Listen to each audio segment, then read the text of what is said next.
Hello everyone, स्वागत है आप सभी का हमारे यूट्यूब चैनल ज्ञान गंगा हिंदी में। और आज हम लोग बात करेंगे बिहार के नियोजित शिक्षकों के लिए होने वाले सक्षमता परीक्षा में पूछे जाने वाले कुछ महत्वपूर्ण प्रश्नों के बारे में। जैसा कि अभी आप सब जानते हैं कि सरकार द्वारा यह निर्णय लिया गया है कि जो भी नियोजित शिक्षक हैं उन्हें सक्षमता परीक्षा देनी होगी, उसके बाद ही उन्हें राजकर्मी का दर्जा दिया जाएगा। तो इसी कड़ी में हमने सबसे पहला टॉपिक लिया है क्लास 7 के ज्योग्राफी का, और उस टॉपिक का नाम है सौरमंडल। बहुत सारे लोग जो है इसके बारे में जानते भी हो सकता है, उनको लगे कि ये प्रश्न बहुत हल्के हैं, लेकिन हमें इन सभी प्रश्नों को एक बार ज़रूर ध्यान दे देना चाहिए। चलिए शुरू करते हैं और देखते हैं इन प्रश्नों को।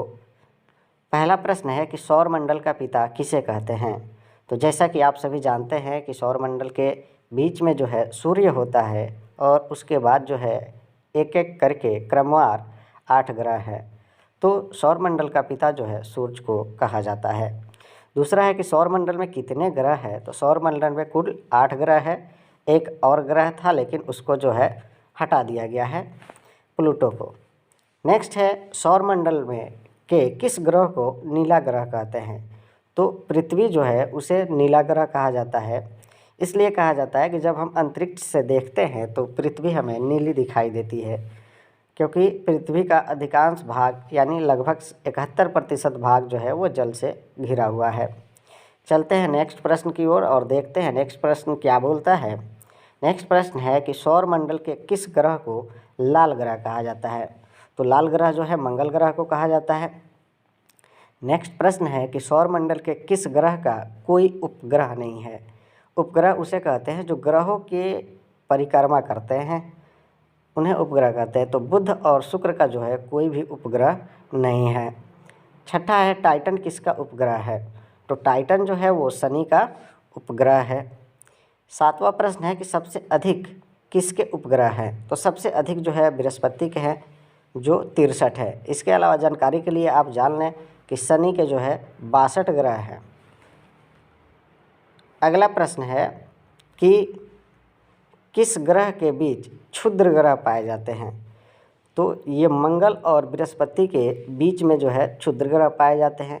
नेक्स्ट है किस ग्रह के चारों ओर छल्ले पाए जाते हैं।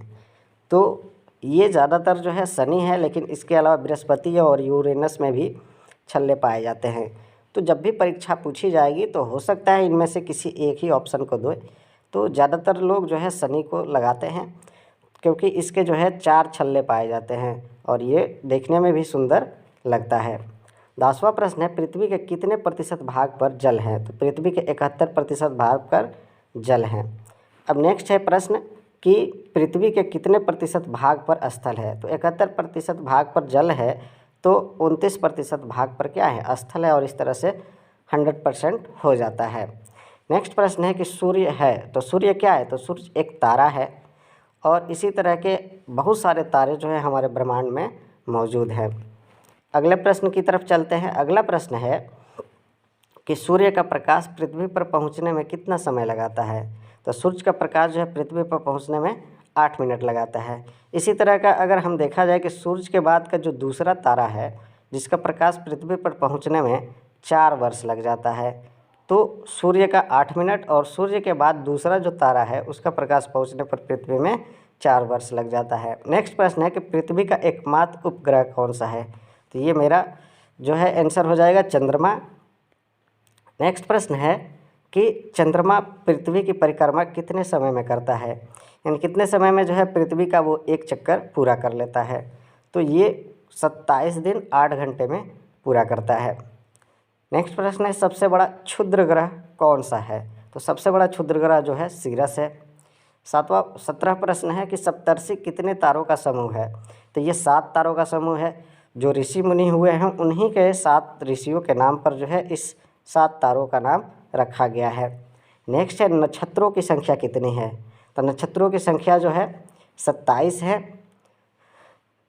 नेक्स्ट प्रश्न है एक नक्षत्र को पार करने में पृथ्वी को कितना समय लगता है। तो पृथ्वी को जो है 14 दिन का समय लग जाता है। नेक्स्ट प्रश्न है राशियों की संख्या कितनी है। तो राशियों की संख्या जो है 12 है।